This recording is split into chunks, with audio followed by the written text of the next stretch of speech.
Les amis, bonjour. Aujourd'hui, petite vidéo très sympathique avec Yann. Salut. Et le chef, comment ça va?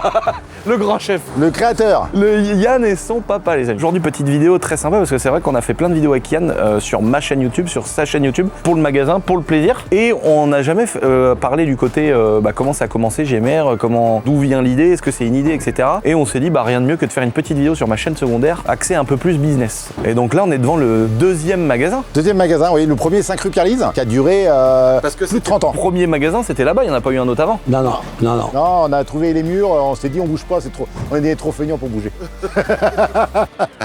Et là, il n'y a pas longtemps, ils se sont dit on va leur faire des gros travaux dans la boutique. Et on s'est dit voilà, on va fermer la boutique si on se barre pas. Voilà. Donc on s'est dit on va trouver ce local et c'était parce qu'on était obligé de partir. Voilà. Autrement, on serait resté. Hein. Donc en fait, comment c'est parti au départ, JMR C'est parti d'une façon très simple. À l'époque, je bossais sur Paris. J'étais avec des copains, certains gars qui s'appelaient Patrick Rigaud, qui a créé la société MRC. Et on avait monté un club à Charenton. Et on faisait de la voiture radiocommandée, puis on faisait des courses à droite à gauche. Moi, je bossais sur Paris, puis je voulais quitter Paris. Entre-temps, Rigaud, lui, il avait ouvert sa boîte d'import-export, MRC. Puis il me dit, pourquoi tu ouvres pas un magasin en province, tu vends des petites bagnoles et tout. J'ai dit, ton idée est peut-être pas con. Et puis c'est comme ça que je me suis mis en quête de chercher un coin. Alors on a tourné un peu en rond, on a été à La Rochelle, on a été à Poitiers, on a été en Normandie. Une fois, en s'arrêtant voir la cousine à ma femme ici à Angers, on a trouvé un local et c'est comme ça qu'on s'est installé. Et parce qu'au départ, t'habitais pas là? Ah non, au départ, je bossais à Paris, j'étais taxi à Paris. Et donc ça part d'une discussion entre potes et tu trouves le local? Ouais, ça a commencé comme ça, vraiment par hasard le local, en s'arrêtant voir. C'est beau, il s'est embrouillé avec une personne, il devait s'associer et il s'est embrouillé un peu au resto. Du coup, ils sont barrés voir la cousine et après ils ont trouvé ici. Là, pour que ça resitue les gens, c'est quoi? T'as commencé à quelle époque, à ton avis, à peu près? L'avion, j'ai commencé par l'avion, j'avais 15-16 ans, quoi, à peu près. Un peu de train électrique avant. Même avant les années 70? Ah ouais, avant. Pendant les 30 glorieuses. Et nous, j'ai fait partie des 30 à 40 premiers gars qui ont monté la Fédération française de voitures radiocommandées. Incroyable. De licence numéro 36 ou 37. Numéro 37, mon père avait la 36. Et on l'a monté la Fédération française en 1974. Incroyable. À Paris. Et à l'époque, il n'y avait que 7 clubs en France. Incroyable, l'histoire elle est trop intéressante. On rentre dans le magasin? Ouais, vas-y.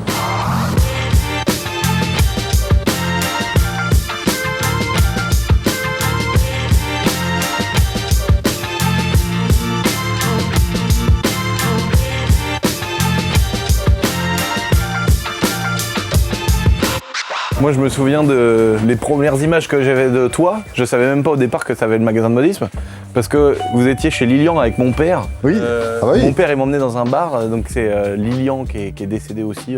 Même mon père, il y a tout le monde qui est décédé sauf toi. C'est sympa, merci les gars. Et en fait, je le voyais souvent avec mon père en train de refaire le monde dans le bar de Lilian. Et moi, on s'est dit tout à l'heure, on a calculé à peu près, c'était il y a 22 ou 23 ans. Donc moi aussi, j'ai pris un coup de patin à la tête. Et donc c'est là que le premier magasin démarre. On a ouvert en juin 80. Oh, donc là, vraiment, la boîte, elle a 46 ans. 46 ans. Waouh, incroyable. Ensuite, on a ouvert un autre magasin à Saumur en 84. Et après, on a vendu Saumur pour rouvrir un autre magasin en 91 à Cholet. Ah, donc Cholet, il est aussi vieux. Il existe depuis 91. Non. Moi, j'ai commencé, j'ai été beaucoup à Cholet pendant une période parce qu'on avait embauché un gars que mon père, il était bien, mais pas bien. Donc c'était une époque, il pourra te raconter ce que je dis, c'est 100% vrai. Pour les fêtes de Noël, le stress c'était pour mon père, pour nous à Noël c'est le gros mois. C'est le gros mois. Novembre-décembre, c'est des 2 gros mois. Donc ma mère et moi, on faisait tous les samedis, il va te dire là, que c'est tout à fait vrai, au mois de décembre. Et au mois de novembre, il me balançait avec Pascal. Et j'allais avec lui tous les vendredis, samedis, quand ma mère ne pouvait pas y aller. Et bizarrement, quand j'y allais, ou ma mère, on y allait, tout de suite le chiffre était correct. Ouais, Et dit qu'il manquait et le père il avait remarqué, mais quand tu discutais avec mon père, il était, tu sais, on est des bonnes pattes nous, on est gentils. Et du coup, mon père il dit, mais si, il bosse bien, parce que quand il me voyait bosser au magasin, il bossait bien. Ouais. Mais quand il était... Mais j'ai vécu exactement la même chose sur d'autres magasins moi aussi. Je vois bien le genre que c'est. On est. Faut être derrière, quoi. Voilà, c'est ça. T'as des gens, ils sont bons quand t'es avec eux. Et donc en fait, j'apprends moi que Cholet est aussi vieux. J'avais pas conscience que Cholet était aussi vieux. 91. Et donc le premier magasin, donc moi je me rappelle, j'y allais quand j'étais petit avec mon père. Donc là il y a un déménagement à quelques centaines de mètres. On a quoi? Il y a une borne ou deux? Il y a 1 kilomètre. C'était quoi l'idée de départ? Est-ce que c'était une obligation? Est-ce que c'était vous vouliez développer le chiffre d'affaires? Je voulais arrêter de travailler au noir, moi. Déjà, ouais, mais les taux frais par contre. Non, mais j'avais la clim. C'est vrai qu'il dit ça, Yann. Les inspecteurs fiscaux qui vont regarder la vidéo, c'est pas parce qu'il faisait du black, hein, c'est parce que quand il dit ça, c'est qu'il était dans le sous-sol.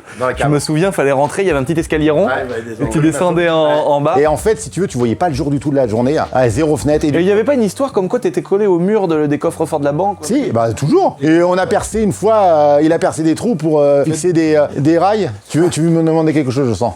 Je le sens. Non? Ah bon, c'est bon là. En fait, tu m'as sponsorisé 2 fois pour 4ème Trophy. Ah, d'accord. La 4ème bière que t'as imprimée. Ah ouais, ok, c'est toi, d'accord, ok, bah Merci. écoute, C'est hyper voilà, cool. bah ça fait Merci plaisir de te beaucoup. croiser. Bah non, merci. Et puis bah bravo pour le 4L Trophy. Bah merci. Non, mais t'as géré 2 fois. Bah écoute, nous on essaye de toujours être présent sur tous les trucs comme ça, donc c'est cool. Hein. C'est ma mère, hein, c'est surtout ma mère qui s'occupe des sponsors, donc bah tant mieux alors. Et je voulais te remercier. Merci à toi aussi. À la prochaine, Vincent. Salut, bonne journée à toi. Ouais. Merci. Ouais, on avait percé des trous dans le mur et une demi-heure après, on était entouré par les flics. Ah oui, il pensait que c'était un mec qui creusait un tunnel pour voler le coffre. Non, il voulait juste fixer des rambardes pour pouvoir fixer du matos pour ranger le bordel chez nous. Donc là, comment ça se passe? Toi, tu travailles donc avec ta femme, qui est la maman de Yann. Ouais. Tu fais toute ta carrière dans le modélisme. Ah, j'ai fait toute ma carrière là-dedans. Putain, c'est beau quand même de se dire ça, d'avoir créé une boîte, d'avoir fait toute sa carrière. Je me suis mis à mon compte, d'abord en artisan taxi à l'époque dans Paris, j'avais 21 ans. Je suis arrivé ici, j'ai ouvert le magasin, j'avais 27 ans. 50 taxis artisans et à mon compte, et puis après j'ai fait tout le reste, c'est là. Donc ensuite, en aventure familiale, Ouais. parce que là, si on prend par rapport à aujourd'hui, Yann, Sandrine, donc ta fille, ton fils, Ouais, puis Alexandre, et Alexandre, ton autre fils, qui est à Cholet, ouais. Voilà, d'ailleurs que j'arrive jamais à aller le voir sur magasin ouvert, et donc j'ai été faire une photo devant. J'ai dit bon bah c'est pas grave, je suis encore pas à l'heure d'ouverture. On est devant JMR Cholet, je suis jamais venu dans ce magasin. C'est le frère de Yann qui tient ce magasin, les gars. Nous on vous montre depuis des années toujours le magasin d'Angers, et il faut absolument qu'on vienne 2 jours. Parce que quand même c'est une catastrophe. Putain, ça a l'air d'être pas mal grand là-dedans. Oh, X-Max. Donc Alexandre qui est au magasin de Cholet. Et donc aventure familiale, comment ça se passe? À quel moment tes enfants rejoignent l'aventure? Que Yann a fait d'autres choses aussi. Alors moi j'ai été par rapport à mes deux frangins frangines, moi j'ai vu d'autres boutiques quand même. Je pense que c'est moi qui a bossé dans plus de boutiques différentes. Sandrine a bossé un peu dans l'hôtellerie, elle a été dans la boutique en saisonnier, en boutique saisonnière. Et Pyrénées, ouais, parce qu'elle avait été travailler en faire des saisons. Mon frangin il a fait... Bon, lui il a pas fait grand chose, il a pratiquement... Et c'était quoi l'idée? Est-ce que c'était de se dire on se fait une super aventure familiale, ou est-ce qu'il y avait un moment tu t'es dit bah j'ai besoin de monde là? Ça a été un peu, là, comment dire... Là, Parce que t'as dû aussi avoir des déceptions, des choses comme ça, tu t'es dit au moins mes enfants. il est certain que quand tu travailles en famille, bon, il y a du bon et il y a du mauvais. Ouais, T'as plus de facilité pour t'engueuler. Mais tu peux te dire c'est mes enfants, ils m'appartiennent. C'est un autre avantage quand même, c'est que bon, bah disons qu'il y a quand même un climat de confiance qui se fait, Voilà. que malheureusement, bon, j'ai eu des employés, j'ai eu des gars qui étaient pas mal, mais c'est pas pareil. C'est pas des relations plus ou moins plus compliquées. Bon, j'ai eu un gars qui était pas mal, Patrick était bien, Ben. Lui, il a vraiment été très bien parce que j'avais confié Saumur et il travaillait à Saumur, mais il travaillait à Saumur, lui il travaillait.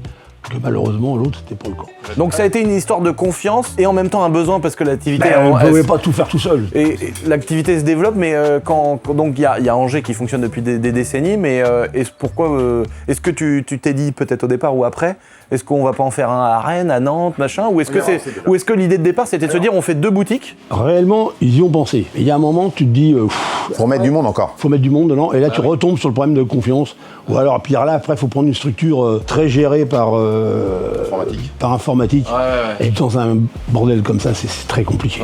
Très compliqué. Le gros problème principal, c'est le stock. Et le problème, c'est que c'est du stock, mais pratique pas à l'unité, mais presque. T'as des trucs que tu gardes des années, mais t'as une pièce. Une pièce. Et puis alors en plus, avec le temps, ça se décode, ça se démode. C'est vrai que des fois on va derrière voir les petits trains et on soulève des locomotives, c'est en francs. Ah ben il y a des locaux de l'autre côté qui ont plus de 10 ans de stock. Alors le problème c'est que déjà avec le stock là, on arrive à dire mais vous avez rien quoi. Oui c'est ça ouais. Donc là, c'est marrant parce que moi j'ai mon idée à moi aussi, puis ça me permet de comprendre. Et je pense que c'est intéressant parce que Yann, on a tellement fait de vidéos depuis tellement d'années. Maintenant, ça fait longtemps qu'on fait des vidéos ensemble. Depuis le tout début de ma chaîne YouTube, je me souviens, on présentait la mini MHD dans les marches et on se disait si on fait 30 000 vues, c'est incroyable. Mais non, c'est plus pareil. Donc c'était le tout début de ma chaîne YouTube. Ouais, là maintenant, t'es rendu à 1 million presque toutes tes vidéos. Ouais. Et après, toi, t'as créé une chaîne YouTube là vraiment magasin. Ouais. C'est toi qui m'avais dit mais tu devrais le faire, tu devrais le faire. Puis les gens adorent. Hein. Moi, je croise des gens qui me disent j'adore parce que Yann, il est pas comme tous les gens qui ont un truc à vendre, en train de dire c'est incroyable, c'est magnifique. Ce que j'adore et tout le monde kiffe ça. Qu'à chaque vidéo que tu fais, tu dis ouais bon c'est de la merde. Donc tu dis quand même ça à des potentiels clients. Alors tu vas peut-être freiner les ventes d'un produit, mais par contre les gens au moins ils se disent ce gars-là quand il me propose un produit, il me fait confiance. Je lui fais confiance parce que tu dis ce qui est vrai. Ce qui se passe, c'est qu'actuellement dans le modélisme, la technologie a énormément évolué en une espace d'une dizaine d'années. Hein. La technologie a grimpé et certains vont me dire que c'est pas vrai, mais les prix ont baissé. Moi je me rappelle quand j'ai monté ma première bagnole radiocommandée, c'était une voiture de piste. Elle était dans une boîte grande comme ça, t'avais pas de carrosserie dedans, t'avais 4 pneus, t'avais pas de différentiel, t'avais un châssis en alu et 4 roues de merde. Hein. Ça s'appelait Associated, c'était, je me rappelle plus, le MP, je sais plus combien. À l'époque, je gagnais 800 francs par mois et j'ai payé la bagnole 600 balles. presque un mois de salaire. Presque un mois de salaire. Une radio Robe 4 voix en 27 MHz, tu payais ça 1200 francs.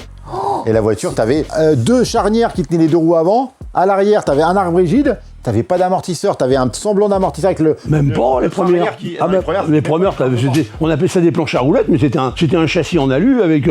tu sais ce que c'était qui était le train arrière? 2 équerres que tu sers à fixer les machins, une bague bronze dedans et un axe qui passe au milieu. Hein. Avec un pignon. La couronne, et une grande couronne. La grande couronne, la taille du pneu à quelque chose près, non, elle faisait 1 centimètre de moins pour pas que ça touche par terre, et voilà, c'est bon. Incroyable. Et là, fallait aimer bricoler. Hein. Et après, après ça évolue un petit peu, il est arrivé les voitures, les 4x4. Ah oui, c'est comparé à aujourd'hui, c'est vrai que ça a changé. En fait, moi, je me pose des questions, des fois, je me dis, parce que nous, on a notre boîte d'airsoft, en termes de chiffre d'affaires, etc., je pense qu'on doit faire à peu près pareil. Et le truc, c'est que nous, on a des marges horribles. Mais est-ce que, quand j'entends Yann, je sais qu'aujourd'hui, c'est compliqué sur plein de produits, surtout les chers, j'ai l'impression. En fait, comme nous, on vend une réplique à 1700 balles, c'est celle où on gagne le moins d'argent. Voilà.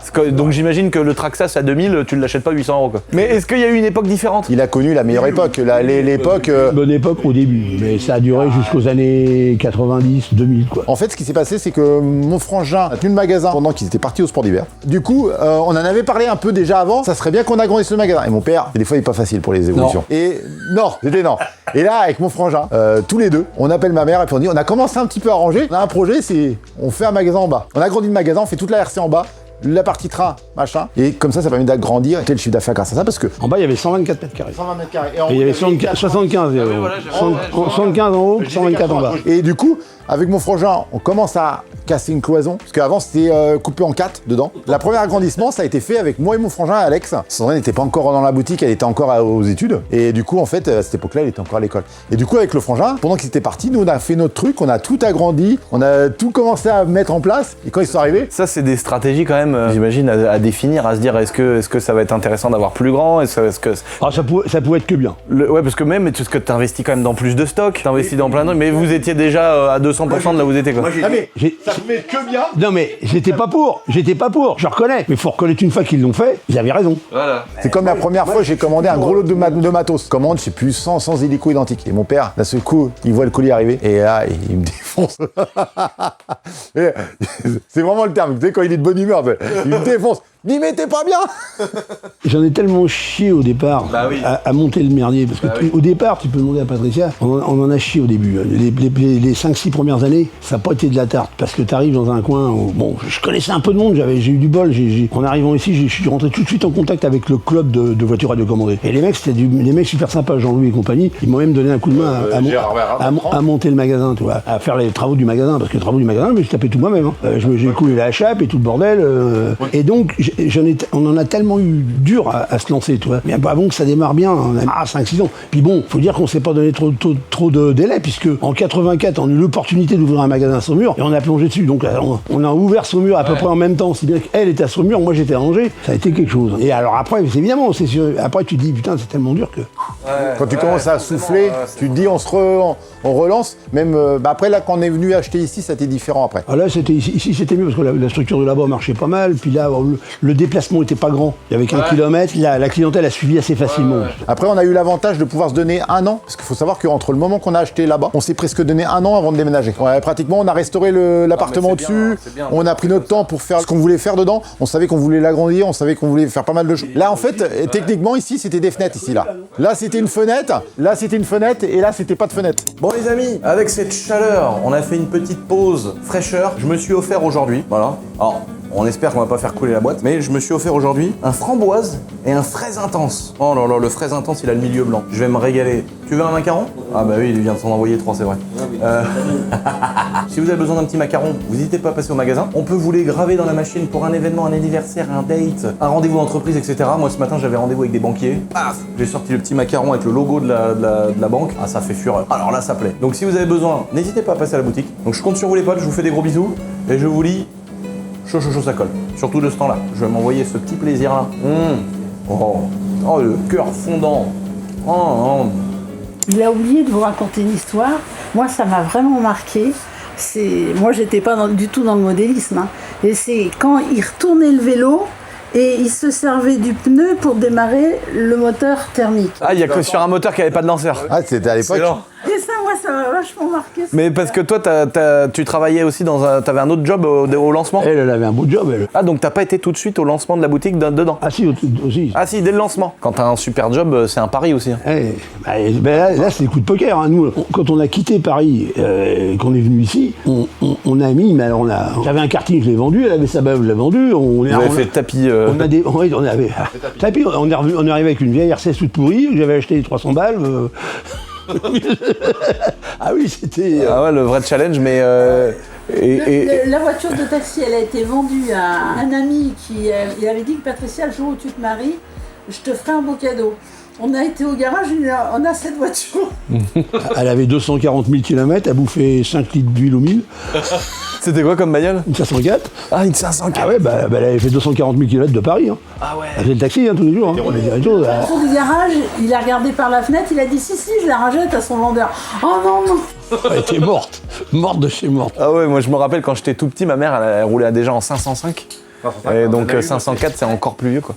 Ah bah moi j'ai eu la 504. Une question que je me pose, alors après tu nous expliqueras comment toi Yann t'es arrivé à vouloir faire des vidéos, etc. Parce que même si on en avait parlé, aujourd'hui le modélisme c'est vraiment une passion, vous en faites à côté, c'est pas juste un business pour gagner sa vie, ça a vraiment été une passion au départ.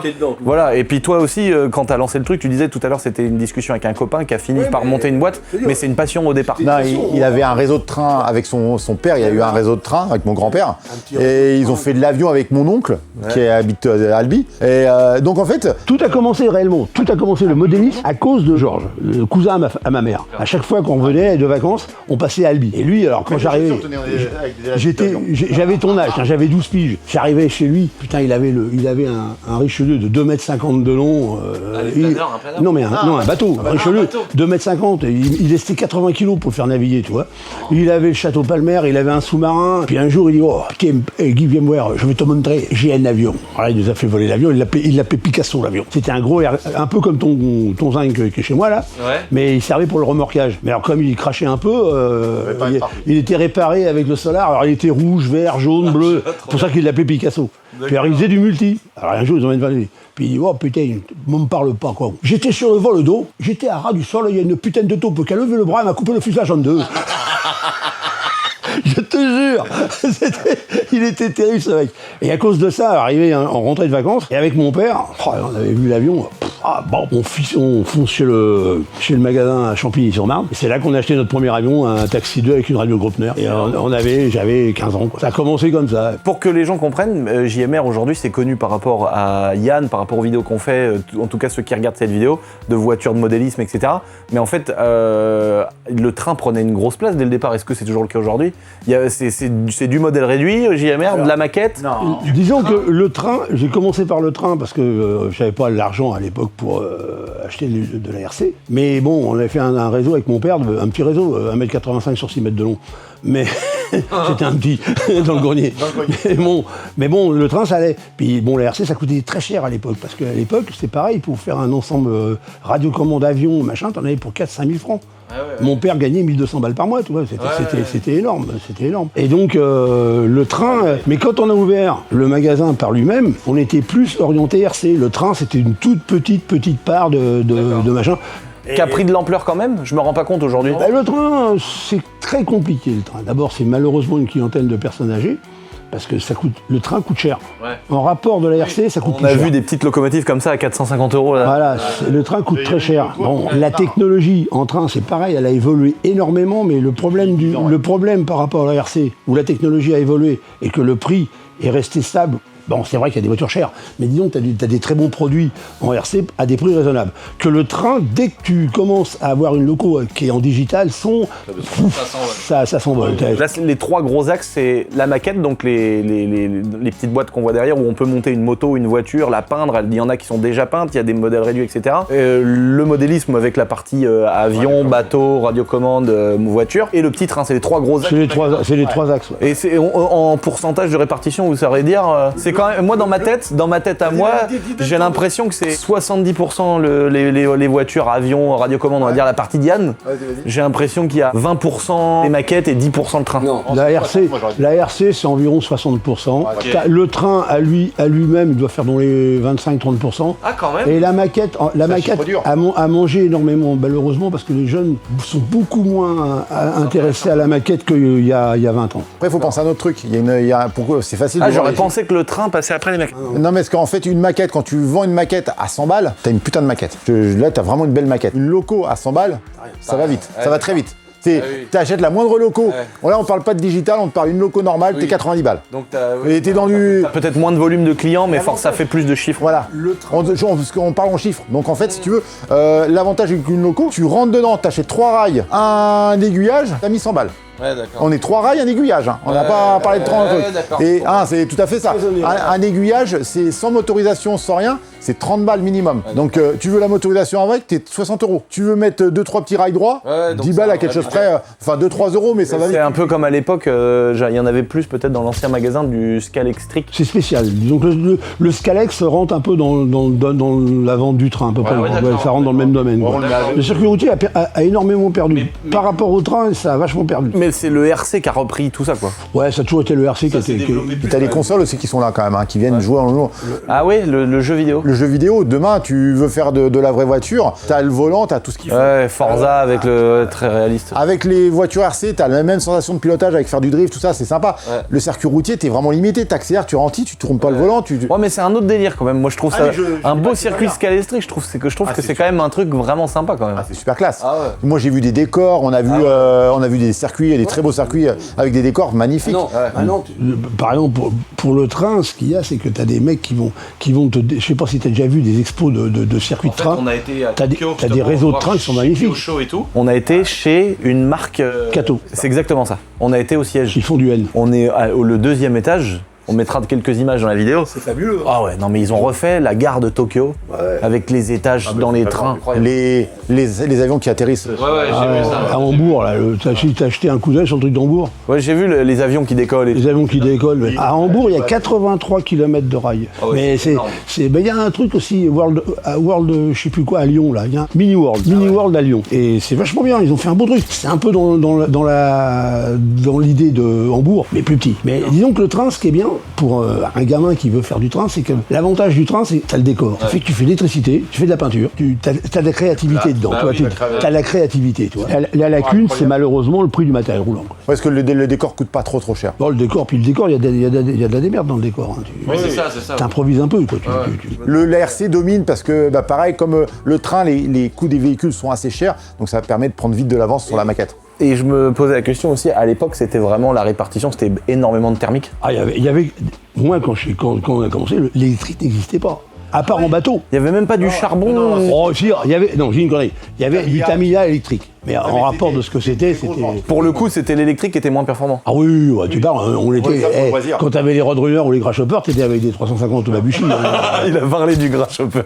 Le Grasshopper. Parce qu'en fait, il m'a montré le Hornet. Et en fait, quand le Hornet Le Hornet était gris ou noir. rose, et je m'en rappelais plus de ce véhicule-là. Le Grasshopper, il était blanc. On les a ramenés du Japon. Et en fait, quand il m'a ramené le Hornet, Ça, on l'a chopé au Japon.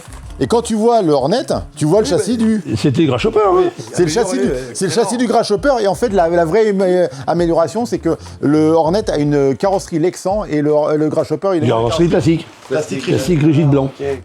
Et voilà, c'est le même pare-choc, c'est partout pareil. Dans les années 80-85, les Grasshopper, ils étaient tous à monter à Noël pendant des 50, 100. Et là, aujourd'hui, ça vaut 70 € sans la manette et tout. T'as une idée de combien ça pouvait coûter à l'époque? À l'époque, mais je me rappelle du prix. Hein. Ah ouais. Mais c'est dans francs. La voiture, la télécommande, le chargeur et la queue, 1250 francs. Et alors, si on faisait un calcul d'inflation? 1250 balles, là, ça se vendrait quoi? 150 €. Ouais, bah c'est ça. Parce que 70 € sans le matos, avec la radio et tout, c'est ça quoi. Ça se vendrait 150 € même pas. Ouais, voilà. Alors qu'à l'époque, par rapport au salaire, c'est comme si la voiture elle coûtait 3000. Bah voilà, ouais. Et attention, il faut penser qu'on est passé avec des radios de Giga 4. Là, on est en 27 mégas, hein, 27 mégas. On est maintenant avec des batteries qu'on met souvent du lithium, plus du mini-MH. Et la technologie a vachement... Ouais, elle a complètement évolué. Et je me posais une question aussi par rapport au... Moi, quand j'étais tout petit avec mon père, le samedi, quand on allait aller voir du modélisme, il y avait la piste. Donc là, c'est pas si vieux que l'origine de JMR, mais on allait à la gare, il y avait un gars qui faisait de la maquette. On allait dans une autre rue, il y avait un gars qui faisait du modélisme. Ouais. On allait au Pont de C, il y avait un magasin avec une piste. Comment t'expliques le fait qu'aujourd'hui, il n'y ait que JMR? Alors, comment ça se fait que les autres sont partis et comment ça se fait que vous êtes les seuls à rester? Quand j'ai ouvert en juin 80, on était 330 points de vente sur la France. Aujourd'hui, on n'est plus 80. On est à peine 80. On est à peine un par département. Et pendant une période, t'imagines qu'à Nantes, il y avait 4-5 magasins. Il y a eu 4-5 magasins. À Angers, il y a eu pendant une période 4 magasins. En un samedi, tu faisais plein de magasins de modélisme. Il y a eu 4 magasins maximum en simultané. Voilà. Est-ce qu'il y a eu une époque où le modélisme, enfin en tout cas le RC, le modèle réduit, ça se vendait un peu moins? Est-ce qu'il y a eu des effets de mode? Oui, il y a eu un coup de dur à un moment quand a commencé à apparaître les jeux vidéo. Ah ouais, parce que là, quand tu faisais de l'avion, tu prenais un avion Balzac, tu cassais ton avion, hop, t'achetais du bois, de la colle, des baguettes et tu recollais ton avion, tu refaisais des ailes. Et après, le jeu vidéo, tu faisais game over, t'appuyais sur le bouton et bim, tu repartais. Moi j'ai vu des gamins pleurer devant leur avion parce qu'il avait pété, ils ont mis 3 mois ou 4 mois pour le monter et pété en 10 secondes. Alors quand tu sors, je sais pas où j'en vois un qui traîne depuis tout à l'heure. Il est où? Tiens, qui est là, le petit qui est là, le bleu, avec un gyroscope. Là pour le coup, Là, ça a révolutionné l'avion RC, parce que là, un débutant, il jette, il y a un gyroscope, le truc tient tout droit, tu casses plus tes avions. Tu casses plus d'avion. Et là, ça, c'est très récent quand même, le gyroscope. Moi, j'ai vu des avions, le mec, son premier avion, il décollait, il faisait 100 mètres, il était cassé. Ouais, bah moi, j'ai vu Yann, il a fait moins de 100 mètres avec le mien une fois, parce qu'il avait inversé. Donc il a tiré la profondeur, il a fait. Qu'on était à la base, on est avec Lucien, on bricolait tous les deux dans l'atelier. Puis à un moment, il me dit vas-y, on prend cet avion-là, on va le faire voler. Et je lui dis vas-y, on y va. La radio, on chope une radio, on la met. Ah oui, c'est vrai qu'on était partis comme des touristes. En un quart d'heure après, on s'est dit on va voler. Et à la base, on ne devait pas voler. Et on s'est dit tiens, on va voler. Un quart d'heure après, on était parti voler pour dire que l'avantage de la technologie récente avec les avions en EPP, ce qu'on peut faire, c'est que on est parti d'une boîte qui était dans le magasin, on la chope, pof, on la monte. On a branché 3 fils et c'est parti. Et c'était parti. L'inconvénient, on n'a pas bien contrôlé. Mais voilà. Voilà. Ouais. Mais quand tu vois un avion comme celui-là, qui a un polystyrène, qui est indestructible, parce qu'on a fait une vidéo d'ailleurs sur ta chaîne, où le truc il tombe. Samedi et qui a très bien marché. Impossible de le casser, le truc, il n'y a rien qui casse, l'hélice elle casse pas comme du verre. C'est vraiment une révolution comparé à ce que tu disais juste avant, où le gars qui avait mis un mois, des mois de salaire pour le payer, il le casse quand il vole, le mec a une déception, et là ça explique peut-être le fait que le mec se dit bah mon jeu vidéo je fais game over. Voilà. Mais je pensais pas qu'il y avait un lien aussi fort quand même à une époque où ça a mis. Vous l'avez directement senti sur le chiffre d'affaires. Ah ouais, ça c'est fou quand même. C'est pour ça qu'après on a constamment essayé de trouver des alternatives pour pouvoir améliorer le chiffre d'affaires, acheter des produits pour toute personne. Pour une personne qui ne sait pas faire l'hélico, réussir à faire l'hélico. Pour quelqu'un faire de l'avion, réussir à faire de l'avion. Il y a eu plusieurs versions avec des petits gyros qui n'étaient pas aussi au point, des avions plus faciles, plus légers. On a remarqué tous un truc, hein. Plus l'avion est léger, moins il casse. Donc un avion de 100 grammes, quand il tape par terre, va moins s'abîmer qu'un avion qui fait 2 kilos. Donc en fait, on essaie de trouver des solutions avec la technologie qui évolue. On a eu aussi un autre truc, c'est qu'on a essayé aussi, mais après, éliminer tout ce qui marchait moyen. Se dire... Se consacrer sur ce que le client veut, quoi. Ce que le client veut, et aussi... les produits qui marchent bien. Voilà. Parce qu'on a créé un site internet et on s'est rendu compte que les allers-retours, la voiture, elle marche plus au bout de 3 minutes. Pof, il te la renvoie. Il y a un moment, tu élimines les marques. Et le problème, c'est que justement, et tiens, sans aller bien loin, il y a un magasin qui s'était ouvert à Angers, il faisait une marque. que moi je voulais pas faire, et je voulais même plus y toucher, cette marque, je ne citerai pas. Et lui, il la faisait, et il y avait des emmerdes dedans. Nous, on avait éliminé certaines marques. Et donc c'est ça, vous pensez, qui vous a démarqué du reste sans dénigrer le travail des autres, parce que y a aussi, on va pas taper sur ceux qui ont ouvert des boîtes en France et dans le ERC, etc. Parce que il y a aussi une synergie quand tout le monde bosse ensemble. Après, t'as un phénomène de gestion aussi. Hein. Il y a la gestion qu'il y a. Tu te dis, bon, moi, ma devise, c'était la première chose, c'était payer mes fournisseurs. Voilà. Et après, on voit. On a toujours été. Moi, j'ai toujours bossé. Je sais bien. J'étais correct avec mes fournisseurs. Moi, je vois l'aventure GMR depuis que je suis né. Parce que moi, mon père, il m'emmenait. C'était lui. Moi, j'étais trop petit pour faire du RC. Après, je suis venu, dès que j'ai eu 3 sous, j'ai acheté un Team C, un Truggy. Tu te rappelles ? Thermique. C'est d'ailleurs la première vidéo de ma chaîne YouTube, les amis. Publiée en 2012, je crois, ou 2013. Publié sur ma chaîne YouTube. L'essai de cette vidéo, c'est la première vidéo de ma chaîne YouTube principale qui a aujourd'hui pratiquement 2 millions d'abonnés. 1 900 000, faut que ça avance les gars, hein, faut pas hésiter. 1 991 000. J'ai vu. Il nous faudrait 9 000 bénévoles, 9 000 âmes charitables. Voilà, on fera tout ce qu'on peut, on essaiera au moins de passer ce cap symbolique. Mais je trouvais que c'était une bonne question que je me gardais de se dire, mais aujourd'hui, dans un milieu qui est ultra concurrentiel, parce que tu parles des années 70, on arrive aujourd'hui, on est en 2026, il y a Internet qui a fait du mal à plein de gens, qui a fait du mal à plein de boutiques physiques, et vous, on a l'impression que votre site Internet, c'est pas un site qui a révolutionné Internet. Au contraire, il est plutôt un peu, on va dire, il est un peu assez discret, voire comparé au business de la vente physique, plutôt moins bon. Je compare encore une fois à ce que je connais moi, notre boutique d'Airsoft, nous on est très très fort sur le site, c'est d'ailleurs pour ça que c'était un site avant, et aujourd'hui on a un beau magasin qui est gros et tout, mais c'est incomparable avec notre site. On fait vraiment encore, je pense, 70% de vente sur le site. Tu vois, et alors que vous, c'est vraiment la boutique physique. C'est le business physique, JMR. Mais il évolue, on évolue, on a de plus en plus de commandes, et en plus, on a remarqué, le site internet avec la chaîne YouTube, ça marche très bien ensemble. On arrive. Alors maintenant, la vidéo sort le samedi, on a des commandes. Typique de vente. Alors, on a le mardi, on a vraiment des commandes, et en plus par rapport à la vidéo qu'on a sortie. Oui, mais tu sais, j'y crois vraiment, moi, ce que je te dis, dans le fait que quand il y a un truc qui est nul, tu le dis. Parce que mais vraiment, les gens, ils s'attachent à ça, parce qu'aujourd'hui, on est dans un monde où c'est que des influenceurs qui sont payés pour dire du bien d'une bagnole, donc t'as jamais personne qui va dire de la merde de la nouvelle voiture ou du nouveau truc, parce qu'ils sont payés pour dire que c'est bien. Donc toi, t'as un magasin, tu vends du matos, mais quand c'est nul, tu vas le dire. C'est nul, ou alors c'est pas adapté à ce qu'on veut. Alors pour éviter des conflits avec les marques, quand ça marche vraiment pas, on sort pas la vidéo de ce véhicule-là. Comme ça, il n'y a pas d'histoire. Oui, mais quand t'as une voiture quand même qui est pas adaptée à ce qu'on fait, ou que tu dis, bon, bah là, sur ce point-là, c'est plutôt un point faible, là, c'est très, très franc. C'est-à-dire que le client, il est pas déçu, quoi. Mais à part des gens qui arrivent, ils ont oublié de mettre une pile, ils ont oublié de brancher un truc. Il y a plein de trucs, on voit des trucs de fou. Il y a 4 piles à mettre, ils en mettent que 2, ils pensent que ça marchait quand même. Mais c'est vrai que c'est et du coup, ils viennent en râlant un petit peu au début. Ouais, je comprends pas, ça marche pas. Je dis, il faut mettre les 2 autres piles, puis ça marchera. On fait le test ou on met des piles pas usées, tout simplement. Et des fois, ils ont mis les vieilles piles qu'ils ont trouvées dans les tiroirs et elles sont rincées. Du coup, ça marche pas, ils ont pas essayé avec des piles neuves, c'est dommage parce qu'il faut un aller-retour pour rien. Mais à part ça, on n'a pas d'ennui, on n'a pas de retour. Alors qu'on pourrait s'attendre que le RC, c'est quand même un truc où c'est une catastrophe de SAV. Tu dis les mecs, ils doivent péter un cerveau dans un bout de trottoir, ils vont te dire que c'est de ta faute. Tu te dis, mais comment vous réagissez comme ça quand vous avez des produits qui sont très sujets au SAV pour pas bouffer la baraque, comme on dit. On arrive toujours à expliquer aux clients, voilà, là vous avez tapé trop, il y a un moment, il y a des limites à la robustesse. Et après, on leur fait le test devant eux. On dit, bah là, on vole, on tape, là, ça passe.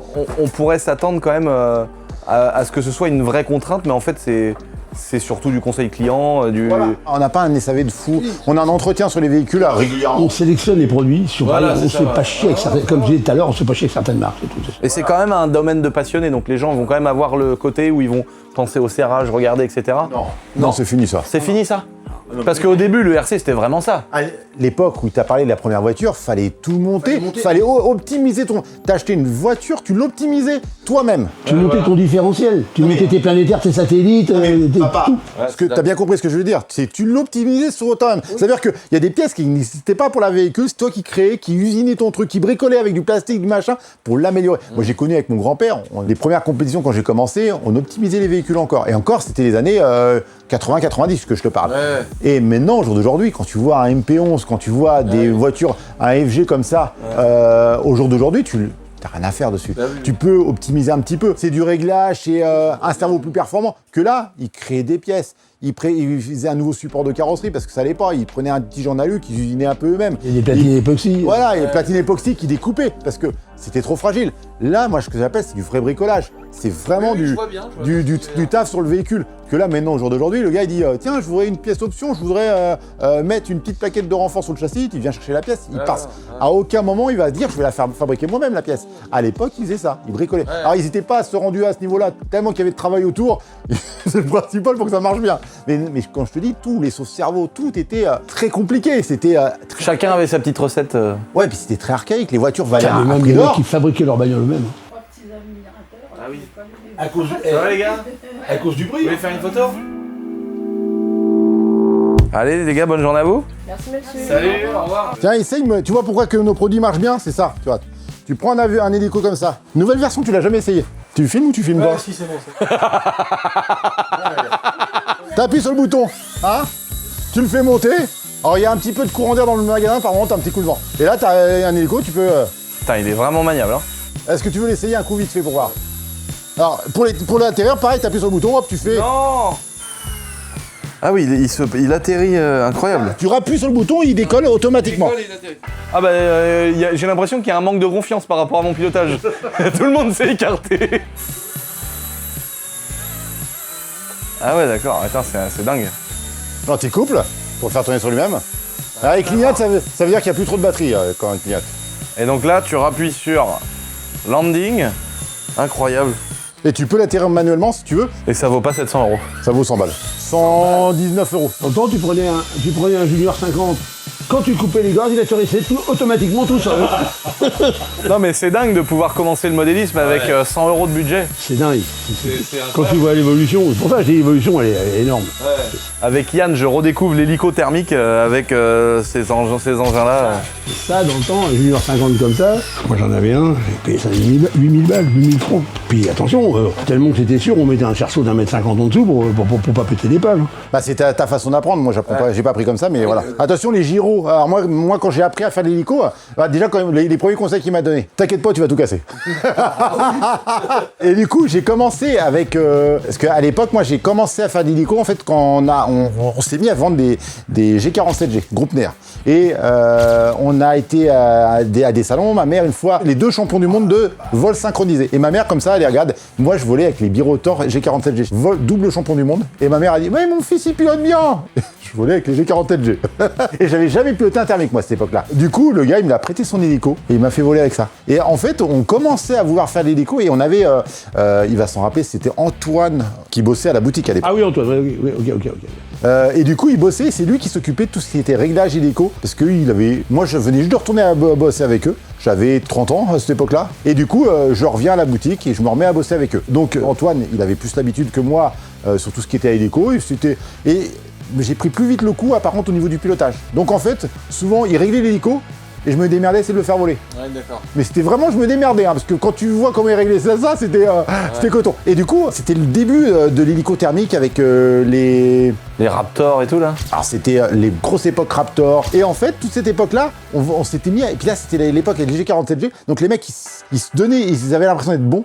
Ils disaient, je vais m'en acheter un thermique maintenant. Et là, ils venaient, et pareil, c'était le début, je m'en rappelle, ils venaient, paf, ils versaient un acompte, il fallait leur monter, leur régler, je te rappelle, hein, il y en a eu plein des comme ça. Et du coup, on a commencé à faire ça, puis Antoine, à cette même période-là, a décidé d'arrêter avec nous. Il a dit, moi je vais aller bosser dans les fenêtres, et du coup, je me suis retrouvé un peu dans la merde, parce qu'il a fallu que j'apprenne à régler les hélicos. Papa, il voulait pas le faire, puis c'était le début où mon père, avec Antoine et moi, il s'était dit, bon les gars, vous faites la RC, moi je fais le train et la maquette, et moi je vous démerde avec. Ouais, c'est ça, c'est intéressant aussi d'expliquer comment à un moment donné vous avez passé la main au plus tôt. En gros, quand je suis revenu... Il s'est passé une chose qui est énorme, c'est dès qu'il y a eu l'évolution de l'électrique, moi, l'électrique, ça me fait chier.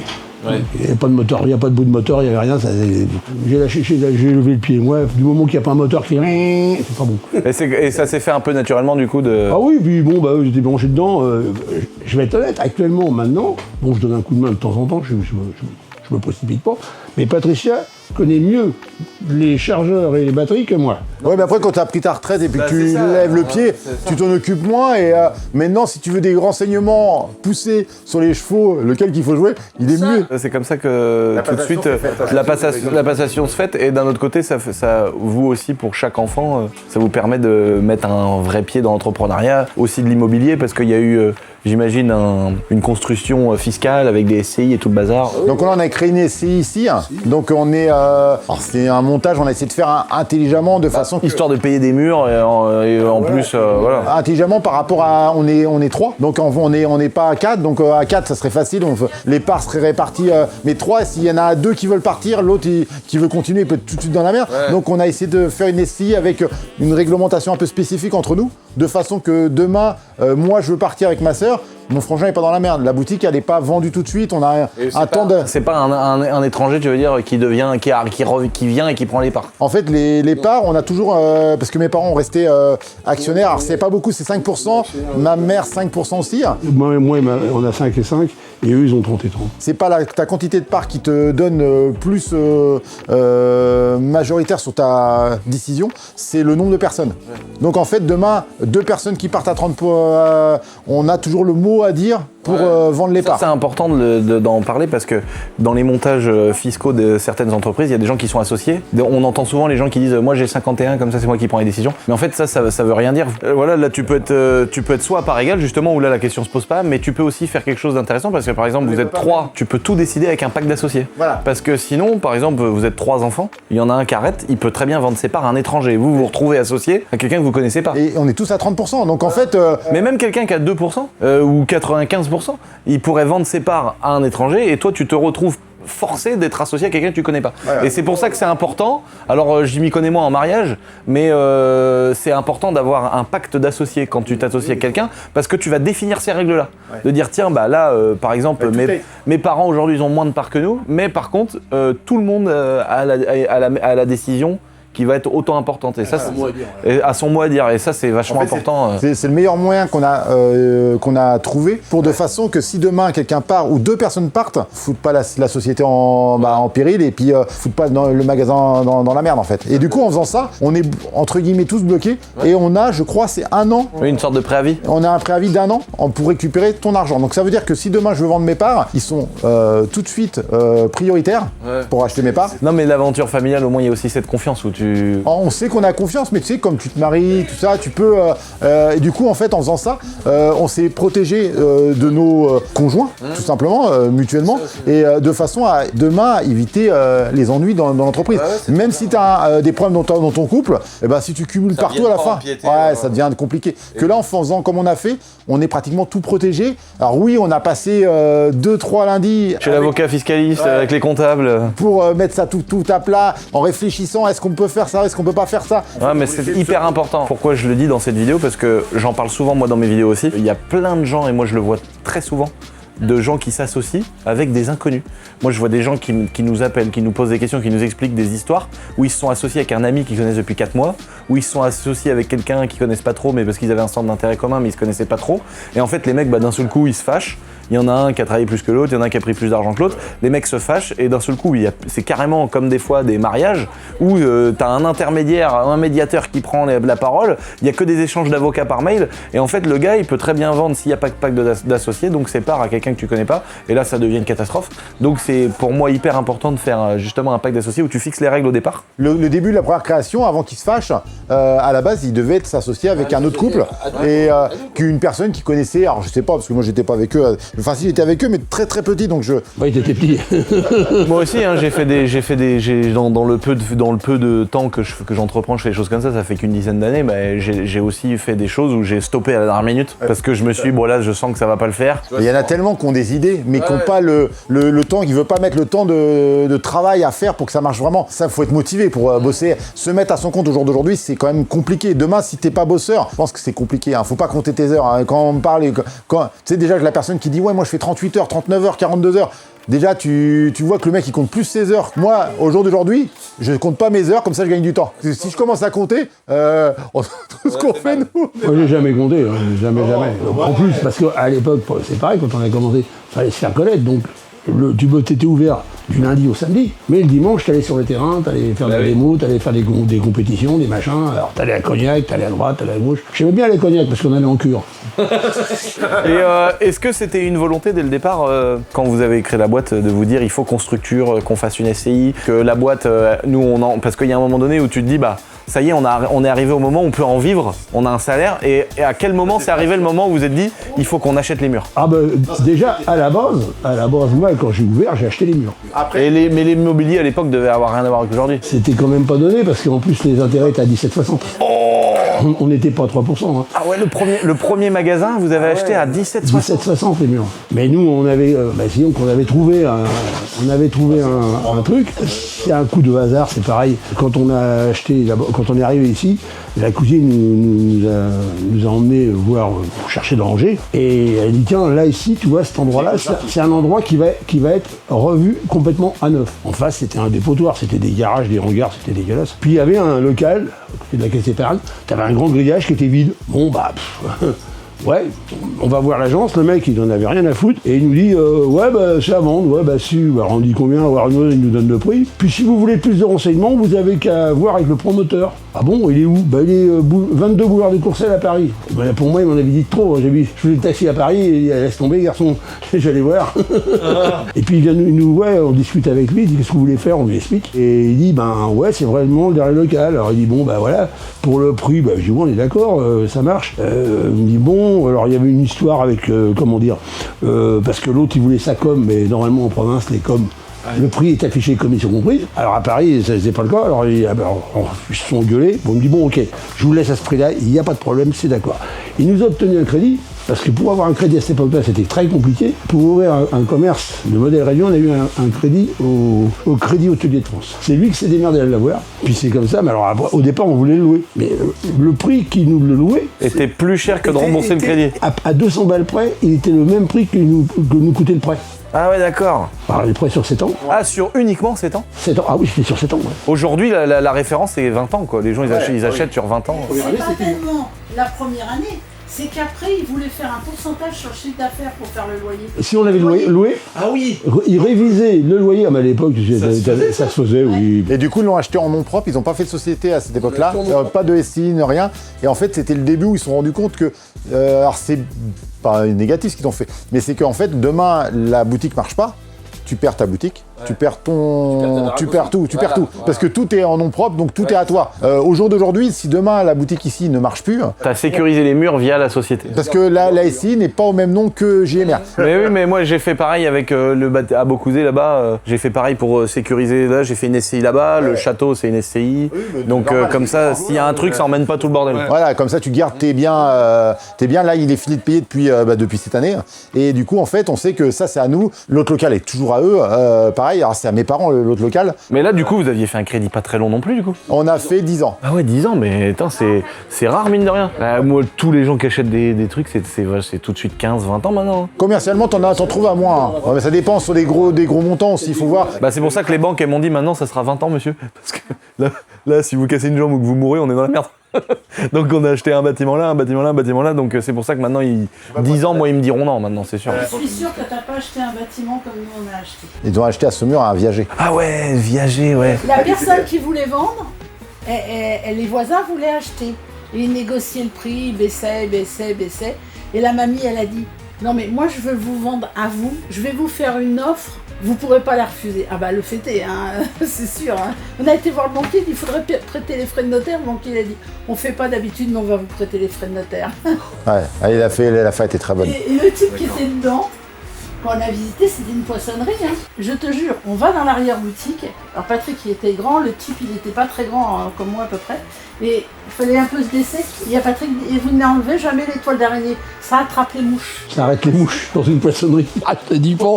Et à l'étage en haut, il y avait des gravats. Il y avait un berger allemand qui traînait dans les gravats au premier étage.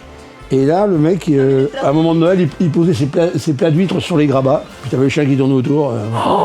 Quand j'ai été pour visiter, quand on a acheté, et le type, il était là, il me dit bonjour à travers la table. Il était tellement ivre qu'il a écroulé la table. Oh là là. Mais moi j'ai l'impression que moi j'ai vécu à la campagne les dernières histoires comme ça. Moi je me rappelle quand j'étais petit, ma mère, mon père il a cherché du vin et le gars, on était plein de gosses. On avait 7 ans. Et le gamin était là, papa, j'ai soif. Vin rouge, tu vois. Ah oui, bah oui. Il donnait du vin aux gosses. Mais ma mère, elle me disait, dans le temps, ça se faisait, ça. Et la dernière question que j'avais, c'est comment le chiffre d'affaires il a évolué. Est-ce qu'il a évolué avec le temps, avec les années? Est-ce qu'il y a eu un boom avec les vidéos, le fait de pouvoir montrer comment ça fonctionne, que le client il ait une démonstration? Est-ce qu'il y a eu une adaptation? C'est compliqué. Il y a eu des pointes, il y a eu des baisses, il y a eu des descentes de chiffres. En gros, quand le chiffre, par exemple, là en ce moment, le chiffre d'affaires RC augmente, mais il baisse de l'autre côté. Si bien que ton chiffre d'affaires reste toujours à peu près équilibré. Il y a une base à pas descendre en dessous. C'est à nous de se démerder à la maintenir, quoi. C'est ça le problème. Donc la boutique reste fonctionnelle et rentable. Il faut qu'on maintienne toujours un chiffre d'affaires par jour et journalier. Quand tu te dis, de l'autre côté, en ce moment, le train, ça marche un peu moins, donc on va réduire les commandes, on va stabiliser les commandes d'un côté, puis on verra après, au mois de septembre, comment ça se passe. La RC marche pratiquement, je dirais, toute l'année. Il y a, à part au mois de janvier, février, enfin janvier on bosse pas mal, mais février, mars c'est toujours une petite baisse, un petit creux, et puis tu vas avoir une baisse pendant les vacances d'été. Voilà, ouais. Ça t'as toujours, c'est normal quand il y a le mois de fermeture, enfin la fermeture, on ferme pas un mois. Le mois d'août c'est un peu plus calme en moyenne. Nous c'est pareil, c'est les mêmes courbes. Et le train par exemple, par contre à partir du mois d'avril, tu sais très bien qu'il faut calmer les commandes, tasser, parce que ça redémarre au mois de septembre. Pas. Les gens sont dans leur jardin. Faut gérer, faut jongler en fonction des ventes et gérer tes commandes. C'est ce que je disais tout à l'heure. C'est que pourquoi qu'on n'ait plus que 80 au lieu de 330 Est-ce qu'il y a eu le problème d'Internet qui était une chose très importante. Mais après il y a la gestion des stocks qui est pas facile du tout. Et ça c'est très très important. Oui, parce que c'est pas des business où les fournisseurs vous mettent le matos et vous le payez une fois vendu. Là, tout est payé là. Il est à toi. Au maximum, tu as 30 jours. Ah oui, d'accord. Ouais. Le matos, il est à toi. Et si tu ne l'as pas vendu, après tu te le mets en courbouillon le soir. Mais vous arrivez quand même à maintenir un chiffre d'affaires soit stable, soit qui augmente, quoi. On est stable, on a des évolutions par moment dans différentes branches. Donc en RC, on va avoir tendance à toujours se maintenir très facilement. De l'autre côté, alors, facilement, non, c'est pas vrai, on se bat pour y arriver. Hein. Ouais. Après, la maquette varie. Donc il y a des fois la maquette, on va dire tiens, on a eu un Noël où la maquette a très bien marché. Un peu moins le train et inversement. Et quand tu disais tout à l'heure qu'il y a eu des belles années, c'était plutôt, est-ce que tu parles plutôt dans le chiffre et le volume ou plutôt que c'était plus rentable? Non, il y a eu des années rentables et il y a eu des années où il y a eu quand même des années qu'on va comprendre pourquoi, je ne me rappelle plus exactement les années, mais ça remonte déjà un petit peu. On a fait des scores qu'on n'aurait jamais pensé faire. D'accord. Et puis après ça s'est... Attention, après, malgré tout, si on part à l'époque où on a créé le sous-sol, qui a été un gros pic de chiffre d'affaires. Ah oui, on a eu une grosse pic de chiffre d'affaires. Oui, voilà, là tu as augmenté le chiffre avec l'ouverture, avec l'extension, l'extension du magasin. Là, ça a permis d'avoir un potentiel de vente nettement meilleur. Et on a eu un pic à cette période-là. Après, on a essayé de le maintenir, parce qu'après, tu vois, quand tu fais une grosse évolution, et après, on a eu des pics sur des zones comme on a eu le Covid. Pour nous, ça a été une zone plutôt positive. Parce que les gens, ils se sont dit, on a envie de s'amuser, on a envie de kiffer chez nous. Et puis, il y a un autre problème, c'est que pourquoi parce qu'il y a le chiffre et il y a la marge. Le problème, tu peux faire un très bon chiffre, mais attention, c'est la marge. Et comme malheureusement, nos fournisseurs, ils vont pas en régression, ils feraient plutôt dans l'autre sens. Alors, en plus, maintenant, tu as le transport qui te coûte la peau du cul. Alors disons que pour faire, moi je vois bien en rapport quand je suis ouvert, pour faire un chiffre, un résultat des bénéfices aussi bien que je faisais, il faut vendre 2 fois plus de camelotes, quoi. Ah ouais. Tu vends 2 fois plus de camelotes, mais par contre ta marge elle est... Nous on fait 2 fois moins de marge, donc en fait on est obligé de vendre 2 fois voire 3 fois plus pour pouvoir être aussi rentable, enfin être plus rentable. Avant tu vendais une bagnole, maintenant faut t'en vendre 3. Yann, comment toi tu vois la suite des choses? Est-ce que tu veux continuer à développer Internet, les vidéos? Comment tu vois pour le bien de la boutique? Je sais que tu pars souvent du site, mais c'est quoi les axes dans lesquels tu te dis ici? On aimerait bien optimiser le site internet. On aimerait bien optimiser le site internet. Plus de vente à distance, quoi. Plus de vente à distance pour pouvoir embaucher quelqu'un de plus. Ah, qui s'occupe du site. Ouais, et nous seconder sur cette activité-là. Amplifier la chaîne YouTube pour toujours faire de la publicité, continuer le développement en fait tout simplement de ce qu'on a commencé à faire. Et déjà, ce sera pas mal déjà pour le truc. On aime bien toujours se remettre en question malgré tout. Et en fait, ce qui est bien, c'est que peut-être que t'en fais moins en ce moment, je me rends pas trop compte, mais je sais que t'as fait pas mal de vidéos, comment régler un moteur, comment décharger une batterie, comment plein de petits trucs et astuces Ouais, petit tuto, ouais. qui permettent au gars qui achète sa voiture de se dire, bah, je suis un peu perdu. On a fait diff, amortisseur, comment faire toutes les bases, l'atterrissage, quelques montages. On va en refaire plus de montages, on va refaire un peu plus de tutos. Après, on a vu que certaines vidéos, la communauté change et s'agrandit. Donc on va refaire des vidéos qu'on a déjà fait. Combien d'abonnés maintenant sur la chaîne? On a 22 000 depuis ce matin. Putain, c'est magnifique, tu te rends compte, c'est pratiquement le nombre d'abonnés que j'avais quand on a fait nos premières vidéos de DRC. Ouais. Donc c'est beau d'avoir réuni 22 000 personnes, parce qu'en fait on se rend pas compte. Mais on a fait des événements, et quand tu les as devant toi, les 22 000 personnes, tu te rends compte que ça fait quand même un peu de monde. Et là j'ai vu qu'en quelques jours, elle avait fait pratiquement 20 000 vues la vidéo du petit avion. Je sais pas si tu te rends compte, parce que toi aujourd'hui tu vois ce qu'on fais sur ma chaîne, mais nous c'est notre travail. Mais je sais pas si tu te rends compte que de voir qu'en un jour ou deux t'as fait 20 000 vues sur ta vidéo, ça veut dire qu'il y a 20 000 personnes qui regardent, c'est... Enfin je me rappelle de l'époque moi où je faisais 20 000 vues, on se dit, toi et moi, on se disait mais c'est dingue, il y a 20 ou 30 000 personnes qui vont regarder. On le sait que dimanche prochain il y a 20 ou 30 000 personnes qui vont regarder, c'est dingue. Et là de le faire sur un truc annexe du magasin, c'est très beau. Ah non mais c'est très bien, mais tu veux, je te dis, on a été très longtemps, on faisait 2-3 000 vues, voire même moins. Donc j'ai connu des petites audiences, donc en fait on se contente vraiment de ce qu'on a.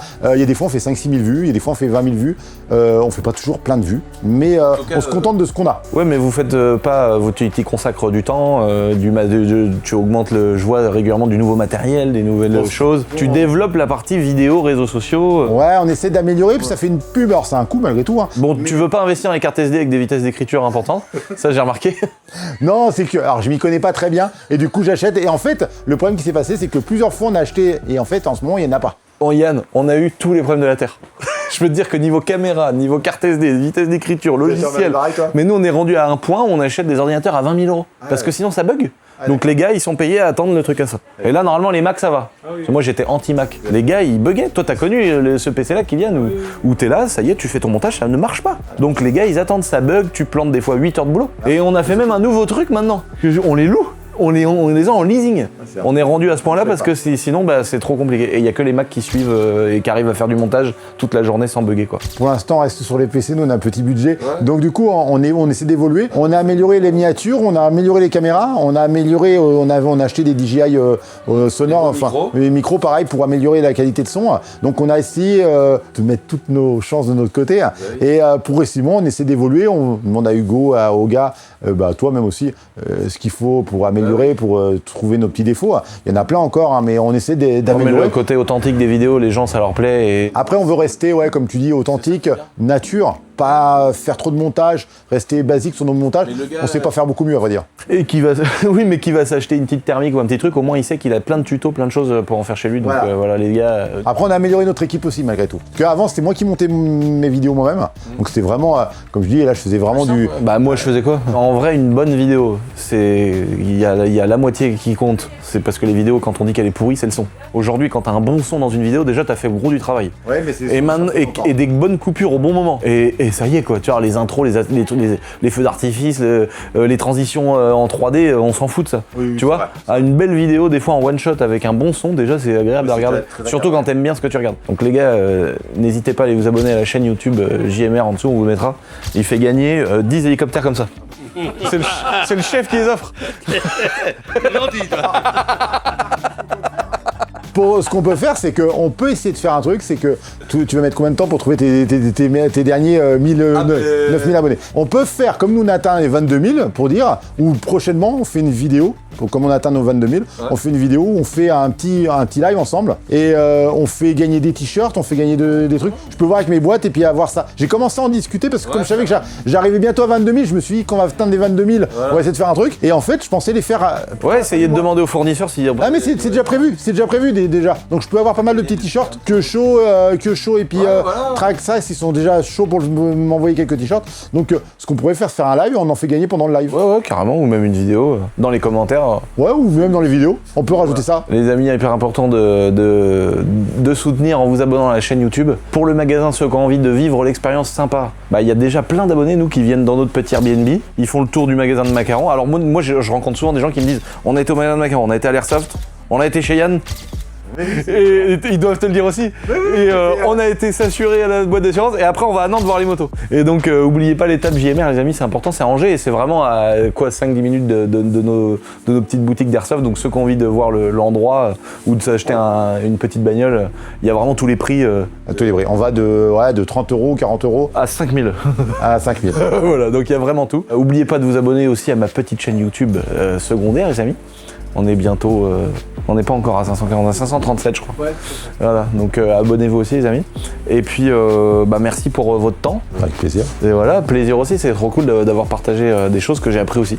Donc les amis, on compte sur vous pour le magasin, le compte Insta aussi. On a un petit. Et il a même TikTok. On a TikTok aussi. Bon les amis, merci d'avoir regardé cette petite vidéo. Dites-nous dans les commentaires s'il y a des questions qu'on aurait pu oublier de poser, qu'on pourra poser dans une potentielle future vidéo au magasin de Cholet. Ouais, on pourra refaire On pourra refaire une petite épisode pour présenter simplement le magasin. Maintenant on a fait le tour de l'histoire. Merci à vous les amis et à bientôt.